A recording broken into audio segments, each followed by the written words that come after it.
Welcome to Anyone, Anywhere, Anytime with me, Marshan Kenny. Well, college football is a hot topic right now in the sporting world because of the College Football Playoff Committee and what they did. They decided to keep undefeated Florida State out of the playoffs, but put in a one-loss Alabama team, which raised a lot of eyes and really made Seminole Nation a little ticked off. And another hot subject in the college football world were the New Year's Six Bowls and the Fiesta Bowl, where they decided to put Liberty in, who was undefeated, but they also had the worst strength of schedule in America. I mean, it's created a lot of controversy, a lot of topics to talk about.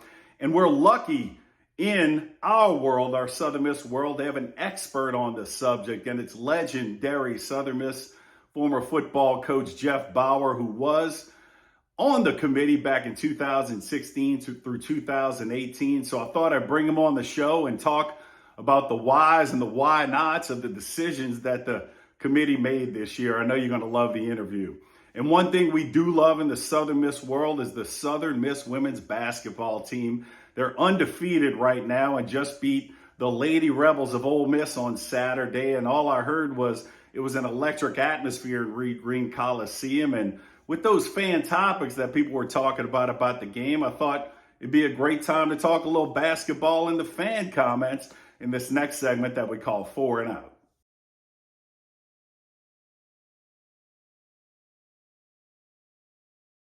So I asked everybody on social media, what were your favorite moments of all time from Southern Miss basketball, whether it's on the men's side or the women's side? I had a lot of great comments as always, but the name of the segment is Four and Out, so I can only pick four. So here we go. First up, the topic's the 2012 men's basketball home game against Memphis. They said it was a packed house and stormed the court after the win. And I was at that game too, and I couldn't even hear the guy next to me talk to me because it was so loud at Reed Green that night. What a special time. Next up, talking about last Saturday's women's basketball home game against top 20 Ole Miss. Said it kept me on the edge of my seat the whole game. These ladies sure can shoot. They got that nasty bunch grit. I love that right there. Next up, the 1988 men's basketball game at Reed Green's the topic. Person said down by 8 to Kansas State at home with under 15 seconds left. Tied the game and won in overtime. Jay Ladner was on that team, and I'm glad we didn't let our parents try and leave before the end of regulation, and they got to see the finish and what a great finish it was. And finally, we all know about this one in the Southern Miss basketball world. They were at that Madison Square Garden event in 1987 where the Southern Miss basketball team won the NIT and put up a banner at Reed Green. So thanks for all the comments right there, and please keep them coming in. So back to the interview today, and once again, college football is a hot subject to talk about with the College Football Playoff System and what the College Football Committee decided to do with the teams this year. So I thought I'd bring in an expert, and what better expert than the 1990s Conference USA Coach of the Decade, Jeff Bauer.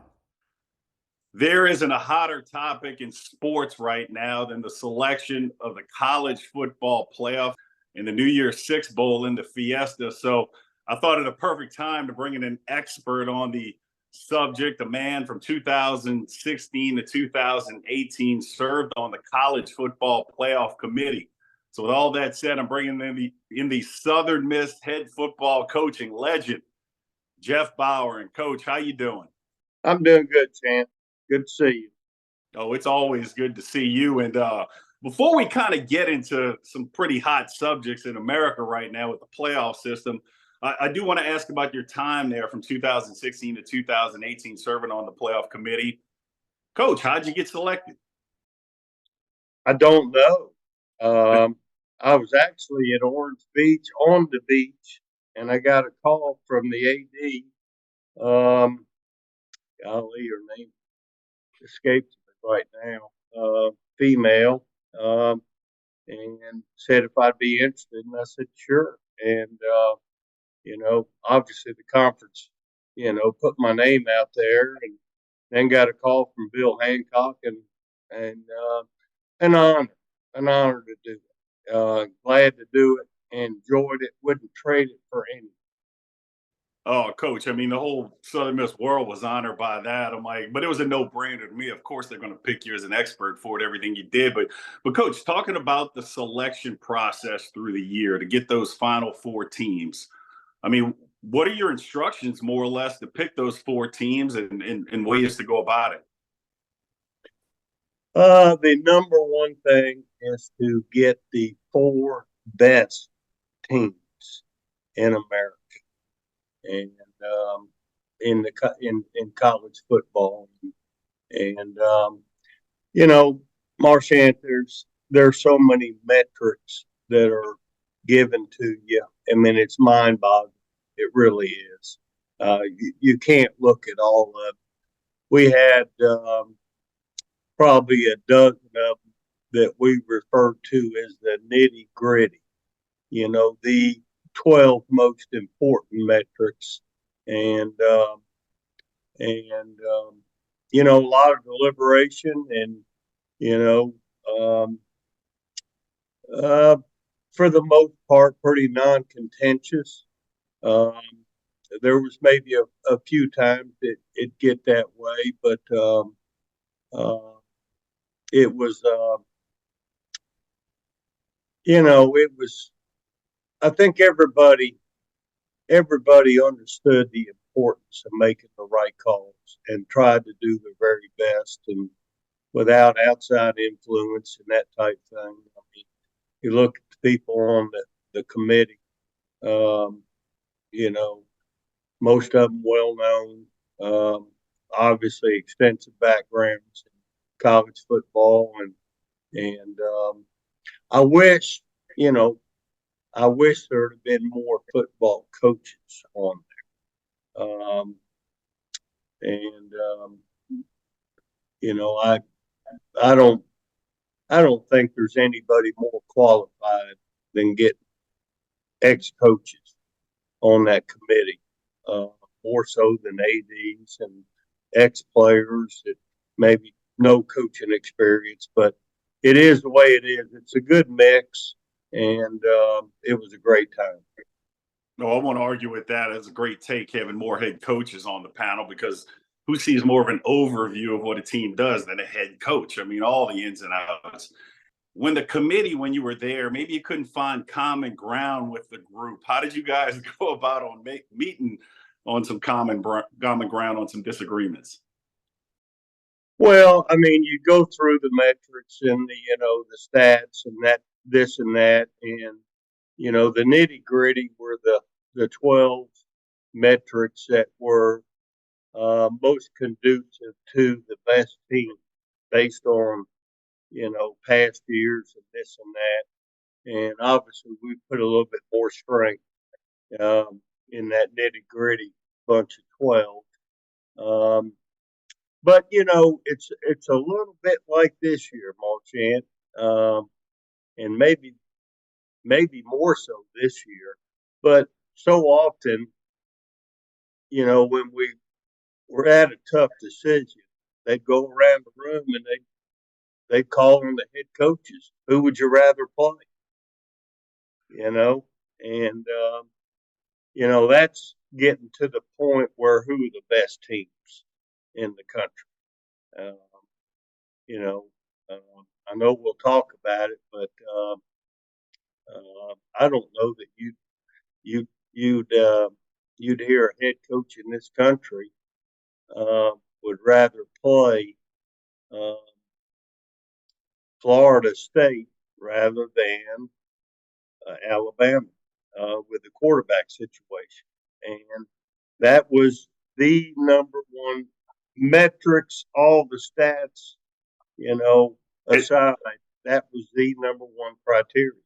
And coach, there you go. Let's just get right into it on this hot topic in college football right now. I mean, Florida State, undefeated P5 team, ACC champs, gets left out. Alabama, one loss team with a double digit loss when you look at it early in the season, though I know that, gets put in as the SEC champ. I mean, what were they thinking? Not to make you recap maybe something you said a little bit, but what were they thinking?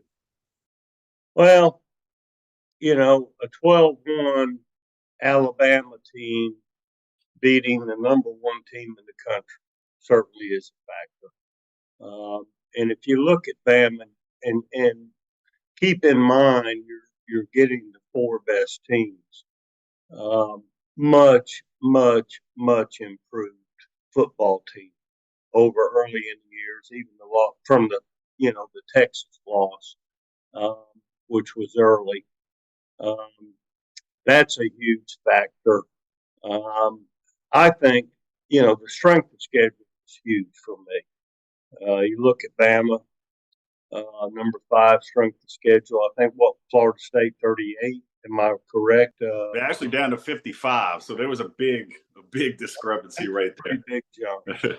But I think when you sit back and you evaluate what you've seen, the eye test, you evaluate this, all the, the metrics that are involved, and you got to be real careful, I think, as a coach, not to get too involved in all the metrics.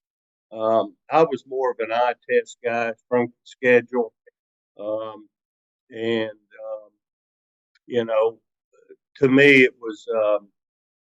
I just think with Florida State's quarterback situation, which is part of the discussion, injuries are part of it, and when you factor that in, I don't know that they're the same kind of competition that Alabama is. That's definitely something that had to be taken into consideration was that quarterback situation for Florida State. I mean, most honest people in college football would have seen that offense struggling of Florida State against that Bama defense. I mean, they couldn't barely move Well, the I ball. think if you ask any football coach who'd you rather play, you know, with the situation in hand now with Florida State's quarterback situation, I mean, you get 99.9% say, hey, let's play Florida State, stop the run. The guy threw for, and not to take anything away from him. I mean, he's not played many snaps, true freshman, highly recruited, obviously, going to be good, but threw for 55 yards against Louisville. And, I know it's a team game. And there's a lot of people who won't agree with me. To me, it's almost like a 50-50 deal, just people I've talked to, but, you know, you look at Florida State right now, they're probably one dimension from an offensive standpoint. And that's pretty easy to defend, or much easier to defend. Now, what they can do is they're big boy good on defense. But how all that factors in, or how would it factor in, I'm not sure, but I'd rather play Florida State than Alabama. Yeah, so coach, in saying that, I mean, the two trains of thought on who got selected, Florida State, a lot of people, the most deserving team to get in, being undefeated. Bama, the eye test, being the best team. I mean, you kind of hit on it right there. The committee's goal is to put what they think is the best team in. And so that's a lot of eye test, isn't it? Versus stats sometimes. Oh yeah, no, without a question. And that's when, the committee members, the ones that were football coaches, we got called on quite often when it came down to decisions like this, where it was so close and so difficult to make. You can make a call, and Mark, you can make a call for either team. You could, and it's a tough call, and I don't think there's ever been a tougher call in the 10 years of CFP as this year. And thank God I wasn't part of that. But I've burned some hours at night, putting stats in, and, looking at everything and watching tape and this and that. But I think they made the right call. I do. Um, God bless Florida State. What a year. But it's the way it worked out. Now, coach, you and I joked off air a little bit. You had a good title for the Orange Bowl that's going to happen with Florida State and Georgia. If you don't mind telling people what you think the name of that bowl should be. Oh, I won't. We were riding back from Deb and I were down at the beach, and we were riding back Sunday, and they came out listening to ESPNU, and they gave the bowl rundown, and they mentioned the Orange Bowl and Florida State and Georgia. And I told Debbie, I said they ought to rename that bowl, at least for this year, as the Red Ass Bowl. the red ass ball. I mean, people going to walk in there with a little feisty attitude. Oh, well, I hope they're feisty. You want to get after it, Thank you. These ball games, normally the winners are the teams that really want to be there. Now, Right. if they're upset, if that's their motivation, it ought to be a hell of a game because both teams probably thought they should have been in there. And I'm a proponent for Georgia being in there. I think they're one of the four best teams. I do. I agree with the Georgia take too, because I mean you're undefeated or all season long, lose the 3-point game in the SC championship game, number one most of the season. I mean they have a strong argument they could have been in. Hey, Coach, we're in G5 world down here with Southern Miss and stuff, which brings up a topic from my end of things with seeing these playoff picks. I mean, do you think there's super conference bias, or is it just it's just better football overall and better football teams? I think the SEC speaks for itself. I mean, when you look at all the strength of schedule overall and the teams that you play year in and year out, I would have liked to see Georgia maybe have one really big non-conference game. I don't think they played one, but you don't win 29 in a row the way they did against the competition they did. The SEC's tough, and it's proven out. Marshan, how many championships have they won? They've won their share of it, but it's it was a good system. This is the first year that I honestly felt like, yeah, we need more teams to play. And thank goodness we're going to 12. But, from being on the committee, in my experience of 3 years, the top teams are normally pretty easy. Number 4 has been the toughest with the 4-game championship, schedule. But when you're starting to get into 5, 6, 7, 8, all the way through 12, there's more. The lower you get, there's more deliberation, and the tougher it is putting guys in there, and probably to take some words out of your mouth. The SMU Liberty debate, that one I can't figure out. If you want to break the rock, you need to make yourself indestructible. If you want to play between the hedges, you need to work out there, up there, down there, everywhere. If you want to reach the win bar, you need to lose sleep, lose count. You need to play every game like you got nothing to lose.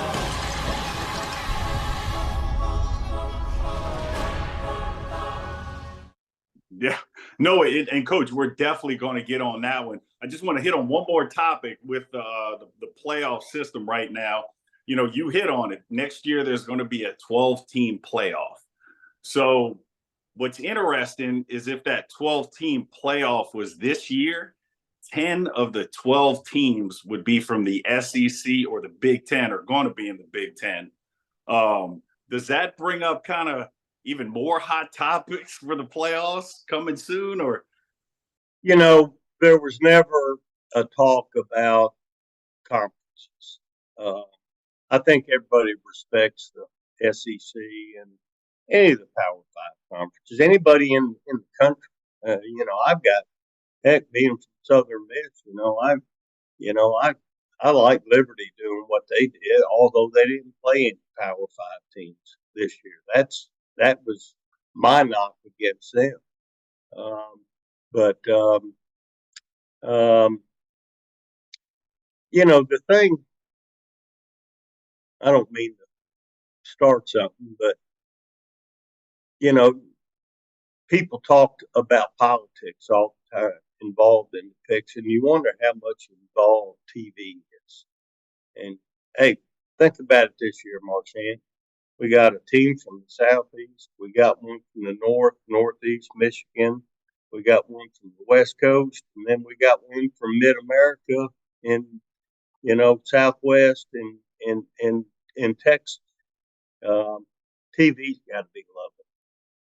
They're making a ton of No, that's a great take. I mean, that's a real take, and they do happen to come from different geographies, different TV markets. I never did see that, but it does make you think. Now, I've been in this point one other time, where I question that, but it's interesting to think about because you can say what you want to, but TV runs the show. You hit on a great topic. Washington's going to the Big Ten soon. You get that market coming over here. But when you really think about it, say the best teams, there's so many subjects we could hit on. I mean, I'm going back to Georgia. Would Washington be favored over Georgia? I don't think so. I really don't think so. And that's, going back to that's where they, a lot of the questions were directed at head coaches. And as to, same thing, favored, who would you rather play? They got the coaches' input as far as their evaluations and this and that. And I think that's where they leaned on the coaches a little bit more than maybe some of the other committee members. But I think about that quite often. And I'll sit here and tell you I'd rather play Florida State than Georgia or Alabama. I mean, it is what it is. There's no perfect way. I don't know if you go to 12 teams, we're going to be having the same discussion on who got left out at 13 that should have been, Well, like I said, Coach, if there was a 12-team playoff this year, 10 of the 12 teams would be from the SEC or the Big Ten or teams going to the Big Ten. So that's amazing. I mean, there are two stout conferences right now. No, absolutely. So, but Coach, yeah, let's get into that next subject. The other hot topic going on with the New Year's Six choice of Liberty in the Fiesta Bowl, where if you ask me, this year's committee in a little bit, you can look at move the goalpost a little bit with strength of schedule. Florida State did have a weaker schedule. I know they had the injury situation than a lot of the other teams with the schedule. But Liberty gets into the Fiesta with the last ranked strength of schedule in America. What are your thoughts on Liberty getting in? I don't think they're better than SMU. I think I put them head to head. I'm going to pick SMU. I think the majority of the country would. I guarantee you Vegas would. SMU's a pretty hot team right now. And,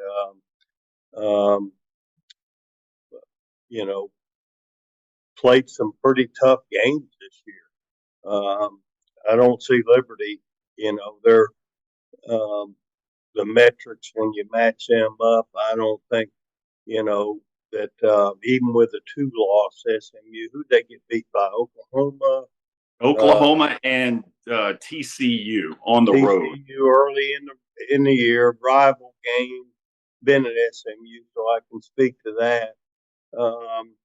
But when you look at their strength of schedule compared to Liberty, not even close. SMU's is almost double the strength of schedule. And I think the fact, too, that exactly. And I think the fact, too, that SMU at the end of the year was really good. Absolutely.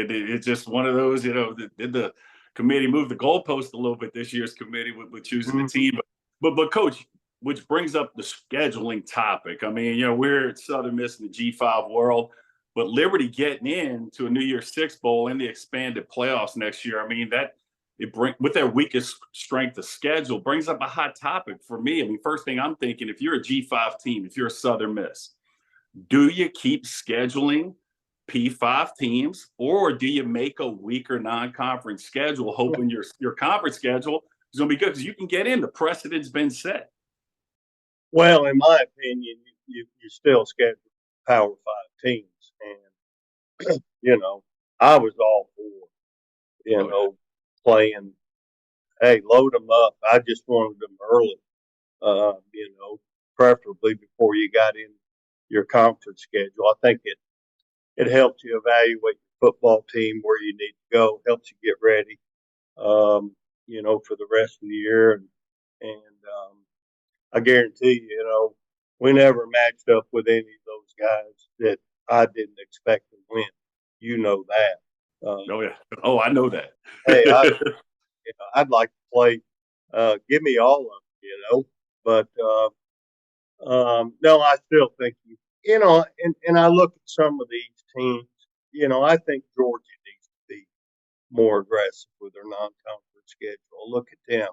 You look at Texas or Alabama. They did play Texas, but that's such a tough league from top to bottom, and you go through that conference schedule there. That's a tough deal. Uh, but I still think that, not proven by this latest ranking of the top four, but most of the time it enhances your opportunity if you take care of business to play a good non-conference schedule. Oh yeah, Coach. Under your regime, 14 straight winning seasons, you were known as being, we're going to go on the road and expect to win. And one of my favorite Coach Bauer moments, I've told you this, Coach, was the win at Nebraska you had, where it was only their 8th home loss in 16 years. And the ABC guy interviews you at the end of the game, and we talk about upset and shock, whatever. And you you look at him and you're just taken aback, like, you kidding me? We expected to win. One of my favorite Coach Bauer moments. Well, and that was a good win. And, I talk about the Red Ass Bowl, going to Georgia, where I signed out of high school and played a year before transferred to Southern Miss. I remember, we had a team meeting. We had a player that was declared ineligible for, I won't say the reason, but didn't sit well with all of us. And I think my final words were, we're going to get on this bus right now. We were. I called the team meeting right before we got on the bus to go to the airport. And I said, don't get your ass on the bus unless we're going to win this game, period. And, hell, I wish we could have played right then. We won the game, but I think maybe we tried to get them to peak too soon. I was there. I was witness to everything you said in that plane ride back from Georgia with the fans at the airport to celebrate with. Man, what a day. That was awesome, Yeah, Coach. it was fun. Well, Coach, any other closing words with this playoff stuff? Because it's such a hot topic, the New Year's Six stuff. And any closing words, anything else? It's Marchand, people got to understand it's not a perfect system. It's very subjective. We've got all the metrics and this and that, but this scenario this year has never happened, not to this degree. And I think I will say this for 13 committee members, I believe. I think you got 13 people that are really working hard to make the best call. And you're never going to, when you get to 4 and 5, when you get down to that number, man, oh man, there's a whole bunch of talk. 1, 2, 3, usually they're in, pretty easy calls. But when you get to 4 and who you going to leave out, that's where the, a lot of conversation in respect to making that decision. But it's not a perfect system. I never used to be in favor of the 12 team. I still got second thoughts about extending the season. You